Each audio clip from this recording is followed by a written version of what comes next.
In this lesson, we are going to be focusing on the upper extremity. The place to begin our discussion today is with where in the upper extremity the different nerves course through and at what anatomical points might we expect to find nerve injuries based on musculoskeletal injuries. And this is a really important high-yield topic for COMLEX, so I suggest that you pay particular attention to this conversation.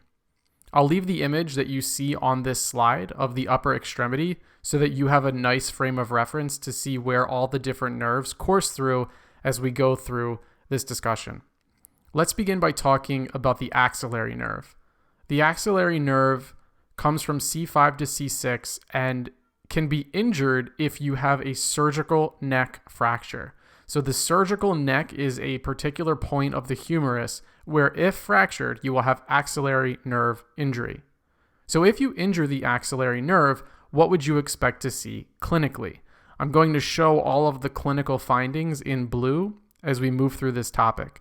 But what you'll expect to find is a flattened deltoid, loss of arm abduction, and loss of sensation over the deltoid. So that's the axillary nerve. The next nerve is the radial nerve. And there are two different types of musculoskeletal injuries that can compromise the radial nerve. The radial nerve comes from C5 to T1 and can be compromised if there's either an axillary crush injury, and I'll explain what the term crush means in just a moment, or if there's a midshaft fracture of the humerus. So axillary crush refers to constant, unrelenting force pushed up into the axilla or in the armpit. And usually that'll happen in one of two ways. One, it's called the Saturday night palsy, which just refers to some drunk guy falling asleep in a chair and the top of that chair pushing up into his armpit, impinging upon the radial nerve, and then you get all of the findings of radial nerve injury. The other way that can happen is if someone is using crutches. And for whatever reason, the crutch example tends to be the more high-yield example because I guess more people are using crutches than they are drunk falling asleep in chairs, but hey, you never know. But either way, when there is all of that force pushing up into the armpit, it pushes on the radial nerve, affects the radial nerve in such a way that you find the clinical findings, which will be on the next slide, and we'll talk about those in just a second. And then again, remember midshaft fracture. So the humerus is a little tricky because, as you can see, midshaft humerus, that's going to affect the radial nerve as you see on this slide. But surgical neck, as we already talked about, that's going to affect the axillary nerve. So two different parts of the humerus, you got to know both of them. Both are pretty high yield. Now, if the radial nerve gets injured, either because you're drunk asleep in a chair, using crutches, or have a midshaft fracture, you're going to expect to find wrist drop, decreased grip strength, and loss of sensation over the posterior arm/dorsal arm. Now, of these three findings, without question, the highest yield is the wrist drop. On COMLEX, if they want you to pick wrist drop, or rather, if they want you to pick radial nerve injury, they'll show you a picture of wrist drop or they'll describe wrist drop. So if you need to know that you see wrist drop, the answer is radial nerve. You see radial nerve, think wrist drop. It's just a very high yield connection. Let's move on to the median nerve.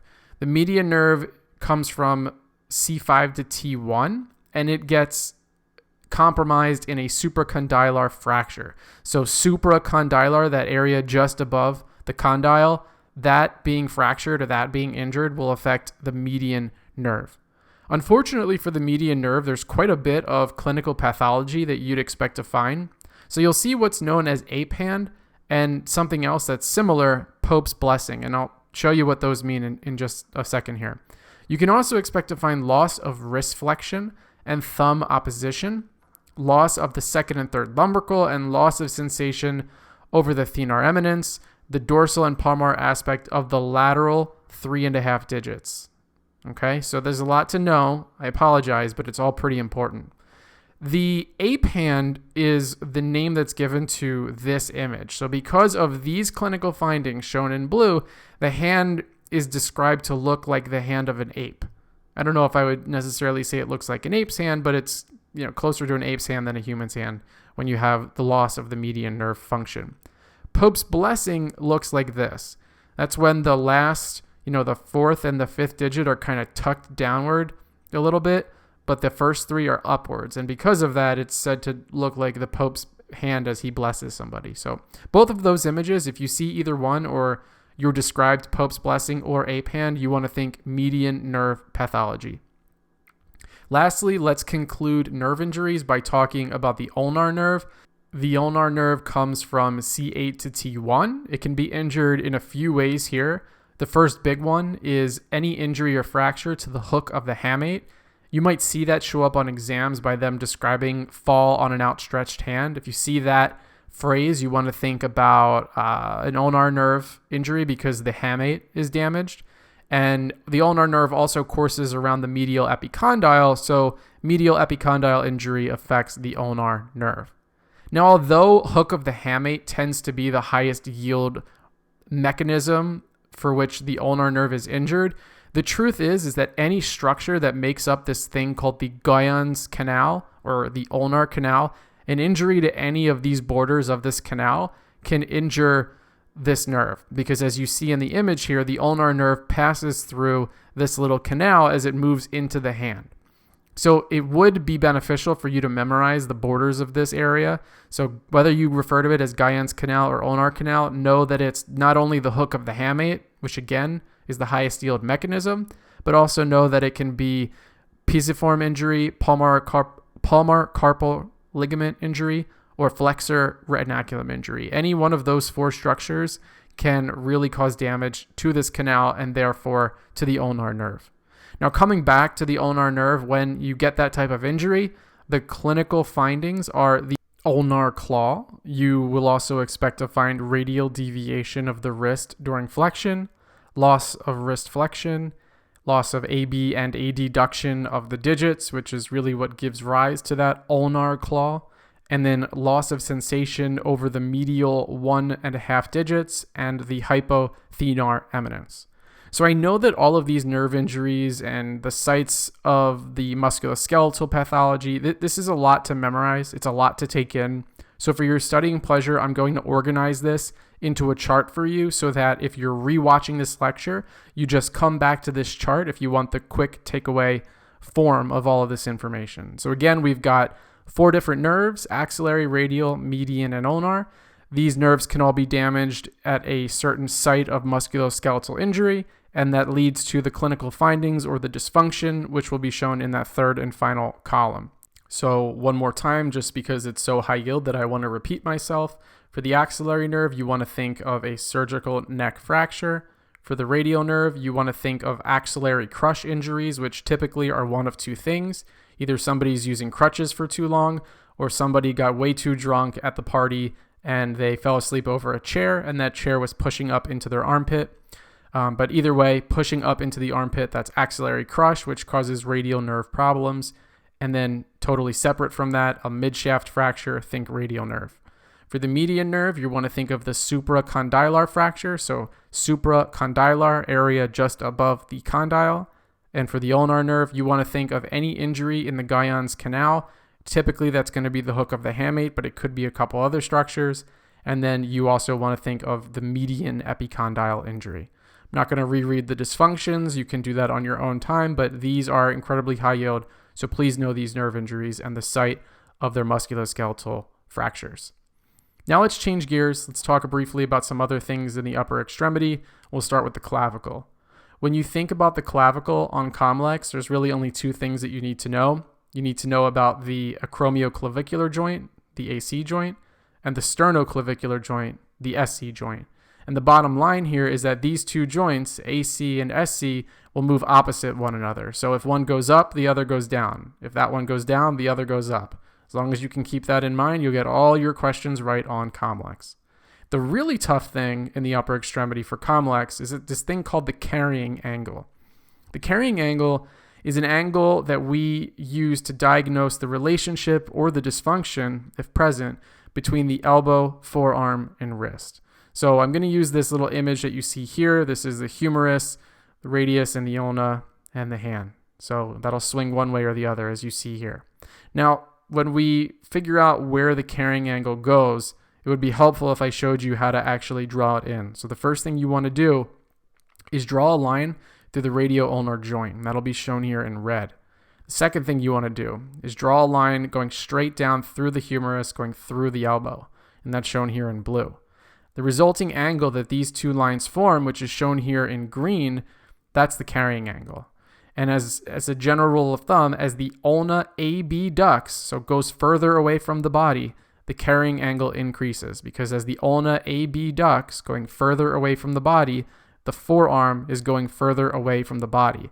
And as that forearm swings laterally further away from the body, the carrying angle goes up. And then the opposite is true as well. So as the ulna adducts, going closer to the body, the carrying angle decreases. So you can think about the carrying angle as a couple different things here. You can either do it the geometrical way and look at those colors with the angle itself. You can think of it as the relationship or the angle formed between the forearm and the body. Or if you want to keep it stupid simple, which is what I always prefer, just think about it as how close is the ulna to the body. If the ulna is far away from the body, carrying angle's up. If the ulna is super duper close to the body, carrying angle's down. It's that simple. Now, the problem is, and what'll come up on COMLEX, is they're going to give you questions where the ulna and the wrist are changing in space, and they're going to ask you, if the wrist does this, what does the ulna do? What does the carrying angle do? And how do you name the dysfunction? So in order to get those questions right, you need to know what's on this slide, but you need to know one more thing. The ulna and the wrist will always act opposite of one another. So just like I told you in the clavicle that the two joints go opposite, same is true in the forearm. If the ulna adducts, gets closer to the body, then the wrist, acting opposite, must abduct and go further away from the body. And again, whenever the ulna adducts and whenever the ulna gets closer to the body, the carrying angle decreases. So if you get a question on COMLEX and they tell you what the wrist does, you can figure out what the ulna does, you can figure out what the carrying angle does. And let's do the opposite example. If the ulna abducts, goes further away from the body, that means the wrist, acting oppositely, must adduct and get closer to the body. And remember, the carrying angle is what the ulna is doing. So if the ulna is abducting and getting further away from the body, the carrying angle increases. So you need to know all of this information about the carrying angle. And for your studying pleasure, I'm going to summarize this for you by putting both examples on the slide. So you see in these big gray boxes, you've got one example where the ulna abducts, the other example where the ulna adducts. Wrist is always acting opposite, and carrying angle follows the ulna. If you can keep this straight, you're going to get 100% of your questions on COMLEX that pertain to the carrying angle correct. The only other bit of information that you need to know as far as the carrying angle goes is how do you name the deformity, or how do you name the dysfunction? And what I'm referring to when I say that is valgus or varus. So when we're talking about the elbow, the forearm, we're talking about cubitus valgus or cubitus varus. So valgus deformity is what happens when your carrying angle increases, which means your ulna is abducting and getting further away from the body. The forearm is getting further away from the body. That's valgus. Varus is the opposite. So varus or cubitus varus is what happens when the ulna adducts and gets closer to the body and the carrying angle decreases. So if you compare valgus with an increased carrying angle and varus with a decreased carrying angle, and varus with adduction of the ulna, valgus with abduction of the ulna, etc., you're going to get all these questions right. So know the relationships, know how, wrist goes one way, ulna goes the other, know all that stuff that I've been repeating now for the past few minutes, and you're going to dominate this section of COMLEX. Now let's switch gears and talk about the radial head. Radial head dysfunctions in particular are pretty high yield on COMLEX. So what you need to know is that the radial head is going to move in relation to the hand. And what I mean by that is that if the hand is supinating, the radial head is anterior. If the hand is pronating, the radial head is posterior. And again, because we name dysfunctions for the ease or for the direction that they prefer, if you say that there's an anterior radial head, what you're saying is that the radial head prefers or is stuck anteriorly. And if you say that there is a pronated hand, you're saying that the hand prefers pronation, and therefore you can deduce that the radial head is stuck posteriorly. Again, we name somatic dysfunctions for their ease. Now, if you get a radial head dysfunction, there are two ways that you can treat it. You can treat it with either muscle energy or HVLA. Now, generally speaking, on COMLEX, treatment is not nearly as high yield as the theory or the didactic component of OMM. So when I talk about treatment, I'll sort of breeze through it. But just for completeness sake, if you were going to perform muscle energy for a radial head dysfunction, here's what you would do. First, you would place the patient into their bind. So if they had, a supination dysfunction, that means they prefer supination. So you would pronate their hand because you would engage their barrier. You would tell them to try to move back to their ease. So because they prefer supination, and now you've engaged the barrier by placing their hand into pronation, you would tell them to supinate their hand. And as they attempted to supinate their hand, you would provide resistance and have them try to supinate against resistance for 3 to 5 seconds. Once that was done, you would have the patient relax, and then you would reassess the somatic dysfunction. So that's muscle energy. Likewise, you could also treat radial head dysfunctions with HVLA. In HVLA, you would place your thumb around the radial head, depending on which direction you wanted to thrust it. So if it's stuck backwards, you anticipate that you're going to be thrusting it forward. And if it's stuck forward, you anticipate that you're going to be thrusting it backwards. And then what you would do is you would have the patient engage the barrier. So if they have a supination dysfunction and they prefer supination, you would have them pronate to engage their barrier. And once you got them to the point where you feel like there was no more room for that barrier to be engaged, you would have them take a deep breath in or two. And as they let that deep breath out, you would provide a thrust with your thumb against the radial head while continuing to augment and engage the barrier. And then you would, of course, reassess the somatic dysfunction and so on and so forth. You'd go from there. Again, treatment on COMLEX, not as high yield as knowing the basics and knowing the background. So I've sort of breezed through this, but just take away from this conversation that the two main treatment types for radial head dysfunctions are muscle energy and HVLA. Let's wrap up today's conversation by going through a bunch of different anatomy that shows up on COMLEX pretty often. First, the thoracic outlet. This is a structure, really an area, that is around the first rib, the clavicle, the pec minor, and the anterior and middle scalenes. So those structures, they kind of create the boundaries of the thoracic outlet. But the thoracic outlet itself is a small space through which there's neurovasculature, lymphatics, and then of course all of the muscles and bones that we just talked about. So the thoracic outlet is important because if you have somatic dysfunction of any of these structures or injury to any of these structures, you can really compromise the neurovasculature and the lymphatics that pass through it. And clinically, a thoracic outlet syndrome where any of these four structures being injured compromises neurovasculature or lymphatics, that can look pretty severe. And that can be in the form of a neurologic thoracic outlet syndrome where there is neuropathy. That can be a lymphatic thoracic outlet syndrome where there's no common area for lymph to drain to, and therefore you get your classic signs and symptoms of lymphedema. But again, this is all really, really severe. And on COMLEX, they can give you any presentation of thoracic outlet syndrome and then ask you which structure may have been affected. And you'd have to know first rib, clavicle, pec minor, anterior middle scalenes, etc., etc. So that's your thoracic outlet. Now let's talk about the rotator cuff. The rotator cuff is a group of four muscles, and those four muscles are referred to as the sits muscles, SITS.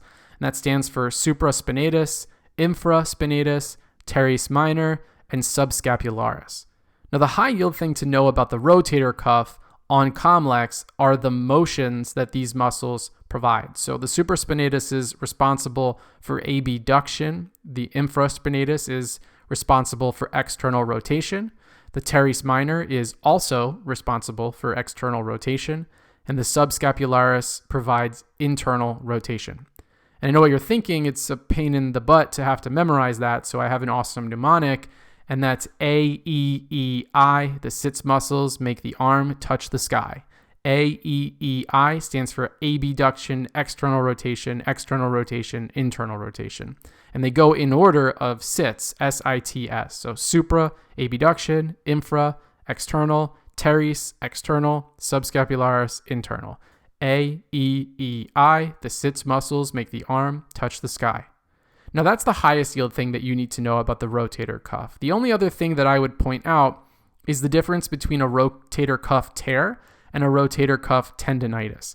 Really, both of these are going to look very, very similar since any one of the sits muscles will be affected. But if you tear one of those sits muscles, you'll have a range of motion deficit since that muscle just really can't provide the range of motion that it normally does. And if it's a tendinitis or inflammation of the tendon of one of those muscles, you won't typically have that range of motion deficit because although the muscle is inflamed, although the tendon's inflamed, it can still contract and perform its motion. So that's the difference. Just keep it in the back of your head. Next, let's talk about the scapula. When we talk about the scapula, really the only thing to know is winged scapula. A winged scapula refers to abnormal protrusion of the scapula, as you see in this image here on the slide. The one really high yield thing to know about a winged scapula is the muscle involved or the nerve involved. So if the scapula gets winged, it's due to damage to the serratus anterior or the nerve that innervates the serratus anterior, the long thoracic nerve. So you see winged scapula, or if you see a picture that looks like this, I want you to know serratus anterior and the long thoracic nerve. Let's talk about carpal tunnel syndrome. Carpal tunnel syndrome refers to entrapment of the median nerve in the flexor retinaculum.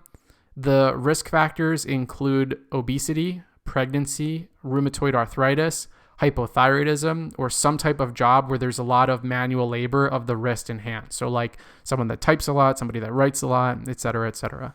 Symptoms will chiefly include paresthesias in the first 3.5 digits because, again, we're talking about entrapment of the median nerve, and the median nerve only hits the first 3.5 digits. To diagnose carpal tunnel syndrome, there's a few tests that you should be familiar with. These include the Canal test, the Prayer test, and the Phelan tests. More on these tests in the special techniques video, but just in anticipation of getting to those videos, and I'll say it now since we're obviously talking about carpal tunnel syndrome, you may see a video of these tests being performed. And if you see a video of any one of these 3 tests being performed, they're going after something having to do with carpal tunnel syndrome. For treatment, the conservative treatment will include OMT plus NSAIDs plus splinting.